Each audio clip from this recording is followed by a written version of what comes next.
Vous savez, la team, j'ai reçu des menaces. Mais des menaces sérieuses en fait. On m'a dit, toi, Itch, t'es marocain. Donc tu débriefes le Maroc. Jusque là, ouais. Ouais, clairement. On m'a dit l'Algérie. Djezerima, l'Algérie, la fierté, les hommes, c'est comment? Pourquoi tu débriefes pas l'Algérie? Et après, on m'a dit, si tu débriefes pas l'Algérie, on va t'unfollow, tu vas finir dans la rue, et tu vas être chanteur dans les cabarets de rail. Tu vas commencer à dire dédicace à Mohamed le Pompiste, Abdel Sono. Et quand on commence à t'énumérer ton avenir, il faut prendre ça au sérieux. Et aussi, parce que les 20 premiers followers que j'ai, je les connais, et la plupart c'est des Algériens, ils savent où je me gare. Donc, vous, followers algériens, vous qui faites partie de ma communauté, je vais vous répondre courageusement. Je vais débrief l'Algérie.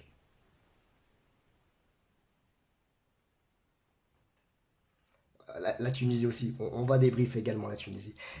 Après j'en rigole, c'est une blague, bien sûr c'est une blague, j'ai pas reçu de menaces, c'est du taquinage. Mais il faut savoir que dans cette chaîne-là, on est amoureux du foot. C'est une chaîne de passionnés en fait. Vous avez bien vu que je suis supporter du Paris Saint-Germain, je suis marocain, je suis français, mais je débriefe tous les matchs. Je débriefe la Première Ligue, je vais bientôt débriefer la Ligue 1. Ici, on débriefe, on débriefe. Vous venez, je vous débriefe. Vous venez, je vous débriefe. C'est pas des menaces, venez pas. Et là, on va parler du match d'équipe de France. Et le match d'équipe de France, c'était une masterclass. Et c'est ça un bon match. Un bon match, c'est quand t'as des sensations. Quand t'es là, tu fais ouh, ah. Tu vois? Un bon match, on dirait c'est un massage. C'est un massage qui est fait par ta femme, ta meuf, ta petite copine, ce que tu veux, tu vois? C'est ça un bon match. Plus sérieusement, c'était un bon match. Et pourquoi c'était un bon match? Eh ben, c'était un bon match. Benzema, il l'a parfaitement résumé en conférence d'après-match. Il a dit ce match-là, il y avait du mouvement. Oui, ce match-là, il y avait du mouvement. Et il y avait du mouvement, pourquoi? Si on analyse un peu plus loin, et bah ce match-là, il y avait du mouvement parce qu'on avait une tactique qui n'était pas rigide. Et c'est quoi, Itch, une tactique pas rigide? Bande de petites fouines insatiables. Un système tactique rigide, c'est un système où les phases d'attaque, donc où tu vas mettre des buts, et les phases de défense, ce sont les mêmes.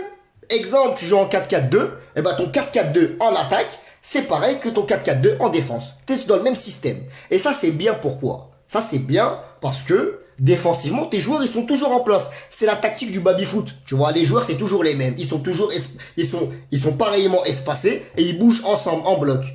Et ça, c'est bien pour la défense parce que tu évites les contre-attaques. Mais c'est pas bien pourquoi? C'est pas bien parce que quand t'attaques, c'est plus facile à lire parce que tes joueurs ils sont toujours placés au même endroit.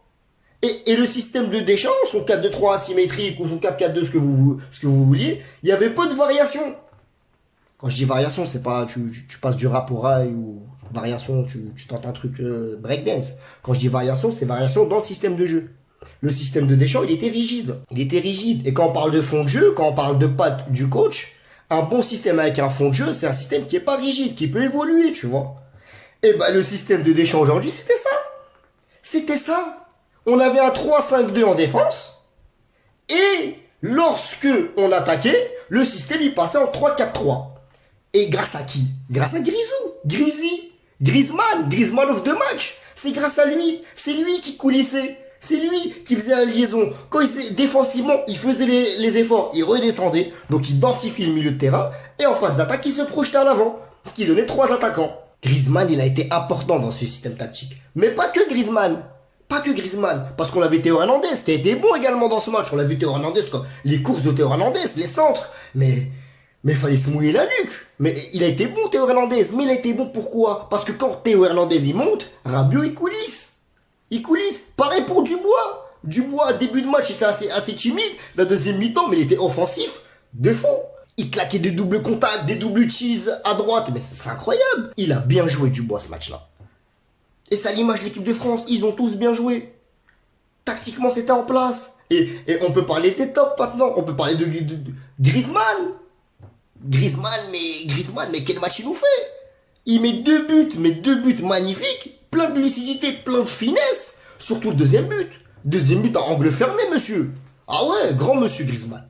Griezmann, parfois, on le taquine parce que Griezmann, tu connais, il est dans tous les sports, dans les chevaux, la pétanque. Il supporte le patin à glace, la pétanque, le judo, le karaté, le tir, les fléchettes. Il supporte tous les sports, Griezmann. Mais ce match-là, il nous a rappelé que le sport de Griezmann, c'est le foot.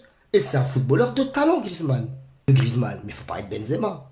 L'équipe de France, à quel moment joue mieux sans Benzema? Mais vous avez vu Benzema ce match-là? Mais Benzema, vous avez vu les déviations? Est-ce que vous avez vu la passe qui met le premier but? Il met une déviation. Il met une déviation. Il camoufle sa passe. Caresse la balle pour la donner à Griezmann. Benzema, il fait un top match. Et des déviations en vue de voilà, des combinaisons. Sur l'action du deuxième but, il amène deux joueurs avec lui. C'est lui qui initie l'action, qui finira plus tard par un but de Griezmann. Il faut en parler, Martial aussi. Parce que Martial, moi j'ai vu ses premières touches de balle, j'avais peur. Martial, faut le dire. Martial, il fait pas des contrôles de balle ou des conduites de balle, il fait des conduites de blague. Il fait des conduites, c'est flou, t'as envie de rire. Mais ce match-là, Martial, il a réussi à combiner avec les deux. Les deux l'ont rendu bon. Les deux ont rendu Martial valide. C'est incroyable quand même. Vous avez vu les combinaisons? Mais c'était l'attaque des titans. C'était les manœuvres tridimensionnelles. Ça allait dans tous les sens.